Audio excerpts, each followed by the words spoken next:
खान हिंदी। डोला मारू की संक्षिप्त कथा में आज अपन चर्चा करेंगे। मारवाणी पुंगल के राजा पिंगल की पुत्री थी। वह शेषवावस्था में बहुत सुंदर थी। नरवगढ़ देश के राजा नल की रानी ने, जिसका नाम दमयंती था, सुंदर पुत्र को जन्म दिया, जिसका नाम सालय कुंवर यानी प्यार से उसे डोला कहा गया। राजा ने पुत्र प्राप्ति के लिए पुष्कर राज की मानता मानी थी, इसलिए पुत्र होने पर वह पुष्कर राज गई। वहाँ राजा पिंगल पहले से ही था। दमयंती को मारवाणी पसंद आई। उसने मारवाणी को डोला के लिए मांग लिया। राजा पिंगल ने भी प्रसन्नतापूर्वक संबंध स्वीकार कर लिया। स्वर्ण थाल में बिठाकर ब्रह्म मुहूर्त में दोनों का विवाह हो गया। सुकाल होने पर राजा पिंगल अपने राज्य पुंगल चला गया और राजा नल नरवगढ़ देश आ गया। डोला 16 वर्ष का हो गया, परंतु उसे शेष अवस्था में हुए विवाह का ज्ञान न था।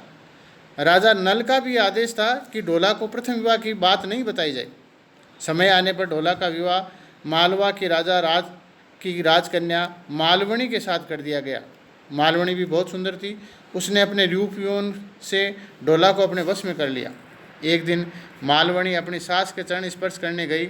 मालवणी का गर्व रानी दमयंती को अच्छा न लगा। उसने मान भंग करने के लिए डोला को के प्रथम विवाह की चर्चा उससे कर दी। मालवणी को पहली बार ये पता लगा कि उसकी एक सोच भी है। मालवणी को ये चिंता होने लगी कि कभी भी डोला की पत्नी आ सकती है या डोला उसे ला सकता है, तब उसका मान नष्ट हो जाएगा।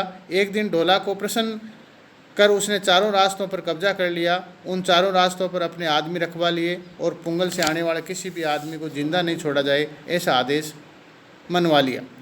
इसी समय एक अश्व विक्रेता नरवगढ़ देश आया। उसने अपना व्यापार कर जब वापस पुंगल चला गया, वहाँ जाकर उसने बताया कि डोला ने मारवाणी से विवाह कर लिया है। ये सुनकर मारवाणी विरहग्रस्त हो गई। राजा पिंगल को भी बहुत चिंता हुई। संदेश भेजना संभव नहीं था। कई पथिकों के साथ संदेश भेजे, लेकिन डोला तक कोई संदेश नहीं पहुँचा। अंत में ये काम राजा ने ढाडियों को सौंपा। इस प्रकार मार्गदर्शकों को प्रसन्न करते हुए नरवगढ़ देश पहुँचे। वहाँ डोला के भवन के नीचे रात्रि भर मारवाणी के वीर के गीत गाते गए। डोला सुनकर काफ़ी प्रभावित हुआ। उसने अपने पास बुलाया, मारवाणी की अनुपस्थिति में सारा वृतांत सुनाया। ये सुनकर डोला पुंगल जाने के लिए तैयार हुआ। मारवाणी ने अनेक प्रकार से रोकने की कोशिश की, परंतु डोला नहीं माना। पुंगल पहुँचने पर डोला का भारी स्वागत हुआ। कुछ दिन रहने के उपरांत डोला मारवाणी सहित अपने देश लौटने लगा। मार्ग में एक स्थान पर विश्राम कर रहे थे कि मारवाणी का पीवड़ा शाम सूंघ गया।